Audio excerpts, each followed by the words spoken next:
Hello guys and welcome to English learning camp. आज हम पढ़ने लगे हैं एस ई एस और आई ई एस के रूल के बारे में। हम पढ़ेंगे कि जब हम प्लूरल बनाते हैं तो हम कब एस लगाते हैं और कब हम ई एस लगाते हैं। ये रूल खास तौर पर इस्तेमाल किया जाता है प्रेजेंट इंडेफिनिट में, जब हमने वर्ब की फर्स्ट फॉर्म के साथ एस और ई एस ऐड करना होता है। तो कई दफ़ा हमें कन्फ्यूजन आती है कि हमने कौन से स्पेलिंग लिखने हैं, एस वेल ऐड करना है या फिर ई एस ऐड करना है। जैसे फर्स्ट करें, यहाँ प्ले लिखा हुआ है ना एक वर्ड, तो यहाँ पे ये कन्फ्यूजन आएगी कि अगर हमने इसको प्लेस लिखना है तो क्या हम एस ऐड करेंगे या फिर हम ई एस ऐड करेंगे। अगर हम एस ऐड कर रहे हैं तो किस रूल के मुताबिक ऐड कर रहे हैं, अगर हम ई एस ऐड करते हैं तो किस रूल के मुताबिक करते हैं। तो वीडियो की जानिब बढ़ते हैं। Let's start. देखिए, सबसे पहले दिया हुआ है, अगर एक वर्ड है उसके लास्ट वाले लेटर एस एच, ओ, एस, सी एच या फिर एक्स हो तो हम यहाँ पे ई एस ऐड करते हैं। अब लेटर किसे कहते हैं, देखें, एक वर्ड अगर दिया हुआ हो थिंक,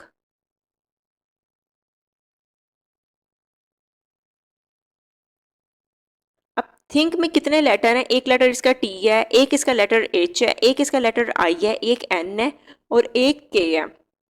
इसका मतलब है थिंक का जो वर्ड है वो 5 लेटर से मिलकर बनता है और लेटर्स मिलकर वर्ड बनाते हैं। तो अब हमने पढ़ना है कि अगर किसी भी वर्ड का लास्ट लेटर एस एच हो, ओ हो, एस हो, सी एच हो या फिर एक्स हो तो हमने ई एस ऐड करना है। इसको कुछ एग्जाम्पल से समझते हैं।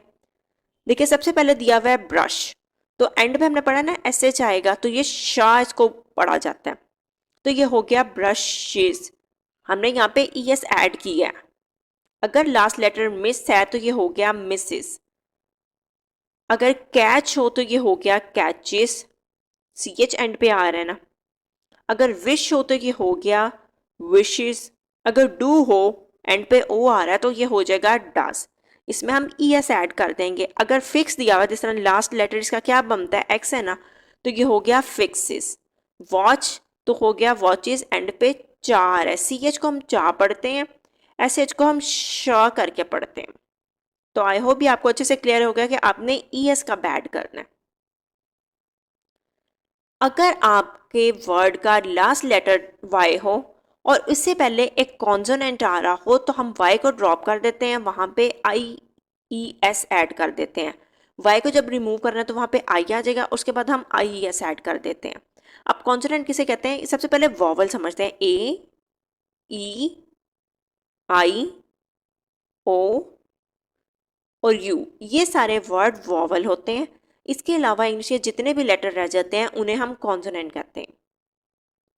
अब देखिए, फर्स्ट दिया हुआ है फ्लाई, तो फ्लाई के एंड पे क्या आ रहा है,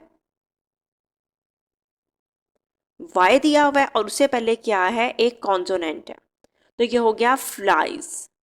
वाई रिमूव किया तो वहां पे आई लगा दिया, उसके बाद हमने ई एस लगा दिया।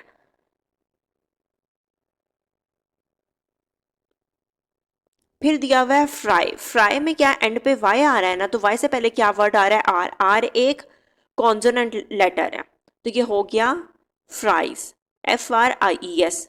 इसके बाद है कॉपी, अब कॉपी के एंड पे वाई आ रहा है, इससे पहले एक कॉन्सोनेंट आ रहा है, तो ये हो गया कॉपीज। इसके बाद है डिनाई, डिनाई के एंड पे क्या वाई आ रहा है, वाई से पहले एन दिया हुआ तो एन एक कॉन्सोनेंट है, तो हो गया डिनाइज। वाई जहां जहां रिमूव कर रहे हैं वाई की जगह पे आई लिख रहे हैं, जिस तरह देखें कॉपीज में भी आई लिखा है, फ्राइज में भी आई लिखा है, डिनाई। इसके बाद हमने ई एस लगाया। हरी एंड पे वाई आया है, वाई से पहले क्या है, कॉन्सोनेंट आया हुआ, तो ये हो गया हरीज। तो अगर लास्ट लेटर आपका वाई आया हुआ है और इससे पहले एक कॉन्सोनेंट आ रहा है तो हम वहां पे वाई की जगह पे आई लिखेंगे और उसके बाद ई एस ऐड कर देंगे। कुछ नाउन इस तरह के होते हैं जो वाई पे एंड होते हैं लेकिन उनसे पहले वॉवल आ रहे होते हैं। अब वॉवल कौन से वर्ड हैं जो हमने पीछे पढ़े हैं, ए, ई, आई, ओ, यू।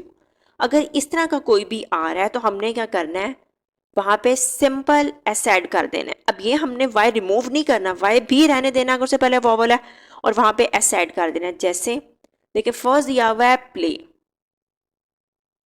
लास्ट क्या है, वाई आ रहा है, वाई से पहले क्या है, एक वॉवल्स आ रहा है, तो ये हो गया प्लेस। इसके बाद है बाय, वाई क्या है, लास्ट पे वाई आया हुआ है, वाई से पहले यू है और यू कौन सी साउंड है, वॉवल साउंड है, तो ये हो गया बाइज। इंजॉय, तो ये हो गया लास्ट क्या आ रहा है एंड पे, वाई आ रहा है, वाई से पहले क्या दिया हुआ है, ओ दिया हुआ है और एक वॉवल साउंड है, तो ये हो गया इंजॉयज। हम ये नहीं कर सकते E N J O Y E S, अब यहाँ पे ई लिखने की कोई ज़रूरत नहीं है। पहली बात, हमने यहाँ पे वाई को रिमूव भी नहीं करना कि हम यहाँ पे आई ई एस लिखें, ये दोनों ही गलत है। आपने सिंपल यहाँ पे एस ऐड कर देना है। इसके बाद हो गया स्टे, स्टे क्या दिया हुआ है, वाई दिया हुआ है, वाई से पहले क्या है, एक वॉवल साउंड है और ये हो गया स्टेज।